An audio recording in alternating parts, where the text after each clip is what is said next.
पंचायत चुनाव इस वक्त उत्तराखंड में जोरों शोरों से है। पंचायत का चुनाव यहाँ पर 28 तारीख में होना है।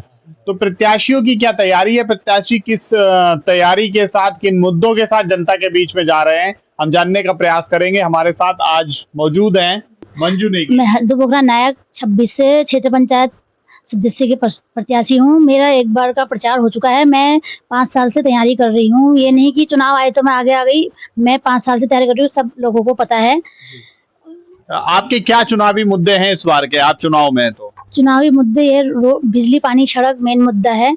ये मैं कोशिश भी करूंगी और पूरा भी करने की वो करूंगी। और जो ये है, और भी आर्थिक सहायता होती है लोगों को। जैसे नई नई कॉलोनियां हैं, किसी को कुछ पता नहीं होता है, उनके बीच में रहती हूँ मैं।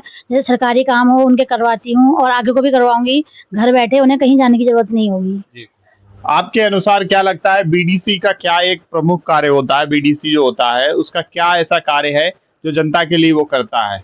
आपके हिसाब से क्या कर्तव्य है बीडीसी? बीडीसी के कर्तव्य क्षेत्र का विकास। क्षेत्र का विकास किस तरीके का? क्षेत्र का विकास किन किन मुद्दों को लेकर? जैसे बिजली, पानी, सड़क है और ब्लॉक से काम लाना। वो बीडीसी में मुझे पता है कि ज्यादा काम नहीं होता है, लेकिन हमें लाना पड़ता है, काम करवाना पड़ते हैं, जाना पड़ता है। प्रत्याशी तो और भी हैं, तो आपकी क्या दावेदारी, किस तरीके से आप अपनी दावेदारी को मजबूत करते हैं कि जनता आपको ही चुने, जनता आप पर ही भरोसा जताए? क्या ऐसा आप में अपने आप में लगता है? मेरे परिवार का कोई राजनीतिक वो रहा नहीं है, लेकिन मेरा जनसेवा का जुनून है मेरे अंदर और मैं करती भी हूँ। पता भी है लोगों को कि मैं एक्टिव हूँ, कर्मठ हूँ, जुझारू हूँ। इसलिए ज़्यादा से ज़्यादा लोगों को मैं ये बताना चाहती हूँ कि क्षेत्र पंचायत सदस्य में वोट देकर मुझे विजयी बनाएं। जनता के बीच जब आप जाती हैं तो जनता से मुलाकात करती हैं, मिलती हैं, तो क्या जनता के कुछ मैसेजेस होते होंगे आपके लिए? क्या ऐसे मैसेजेस जो आपको लगता है कि इनको तुरंत किया जाना चाहिए, मतलब उनको मोस्ट प्रायोरिटी पर रखकर हम उसको चीजों को करें?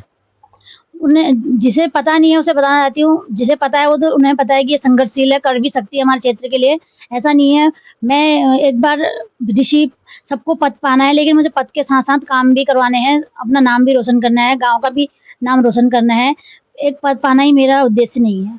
पद पाना उद्देश्य नहीं है, विकास करना भी आपका उद्देश्य है। तो क्या एक मैसेज रहेगा अपनी प्यारी जनता के लिए आपका? मैं प्यारी जनता को हाथ जोड़ कर कहना चाहती हूँ कि मुझे इस बार मौका दीजिए। मैं एक बार पहले भी चुनाव लड़ चुकी हूँ, लेकिन वही हुआ, लोगों को समझ में नहीं आता है पहले कि कौन कैसा प्रत्याशी है। लेकिन मैं आज दावे के साथ कह सकती हूँ, मैं तुम्हारे साथ दिन-रात खड़ी रहूँगी। हमारे साथ यहाँ पर समर्थक भी मौजूद हैं। क्या नाम है आपका? रोहित सिंह नेगी। रोहित सिंह नेगी जी, ये बताइए कि आपके इस बार चुनावी मुद्दे जो है मैम ने बताए जिस तरीके से, आप उन पर कैसे काम कर रहे हैं? हम इस पे जैसे गांव में राशन कार्ड नए लोगों के नहीं बने हैं, तो हम उनको पूरा वो दे रहे हैं। उनके नाम नहीं चढ़े हैं कई लोगों के, तो हमारे पास कॉल आ रही है उनकी कि हमारे पास राशन कार्ड नहीं है, हमारा नाम नहीं है वोटर लिस्ट में। तो ये आप चुनाव के समय ही ये सब चीजें करते हैं या करते आ रहे हैं? ये चीज़ हम पहले भी कर रहे हैं। हम पहले से, हमारी मैडम लगे रहती हैं, ये कार्ड नाम चढ़वाना है, ये करवाना। कई लोगों के जो नाम नहीं चढ़े थे वो चढ़वाए हैं हमने। जैसे रोडें हैं, पानी है, अभी पानी की समस्या आ रही थी इस समय। हमारे प्रधान जी हैं, पूर्व प्रधान जी जो हैं, जो उनने ट्यूबवेल दिया है अपने वहाँ, तो कई लोगों के वहाँ कनेक्शन नहीं हो पा रहे, तो हम वहाँ जा के कनेक्शन करवा रहे थे। तो इससे पहले आपने क्या ऐसे कार्य किए हैं, सामाजिक कार्य, जिनको आप बताना चाहते हैं हमारी जनता को? हमने बहुत काम करे हैं, रोडें बनवाई हैं, सड़कें इधर जो जो टूटी हुई सड़कें थी वो बनवाई हैं, उसमें लगे रहते हैं। हम क्या बनवाते हैं, हमने तो कहा हमारे पास। क्या सामाजिक कार्य आपने पहले किए हैं, पूर्व में किए हैं, जिनकी वजह से आप क्षेत्र में भी हैं और जनता की पहचान भी आपके नजर में खूब है? यहाँ पे मेन मुद्दा था हमारे वहाँ पे रौला, लेकिन मैं उस हल्दू नायक क्षेत्र में नहीं थी। उसके बाद भी मैंने लोगों की हेल्प की है। वो मेरे फेसबुक पेज में देख सकते हैं, मंजू नेगी मुस्कान करके है पेज, उसमें देख सकते हैं। उनके बीच में धूप में भी बैठी, दिन रात खड़ी रही। आज वो मेरा साथ भी दे रहे हैं। तो उस टाइम पे कोई नेता भी नहीं आया, कोई नहीं आया, सब मैंने फ़ोन करके बुलवाए। किसी के पास नंबर भी नहीं थे, जनप्रतिनिधियों के पास भी नंबर नहीं थे, मैंने बुलवाए।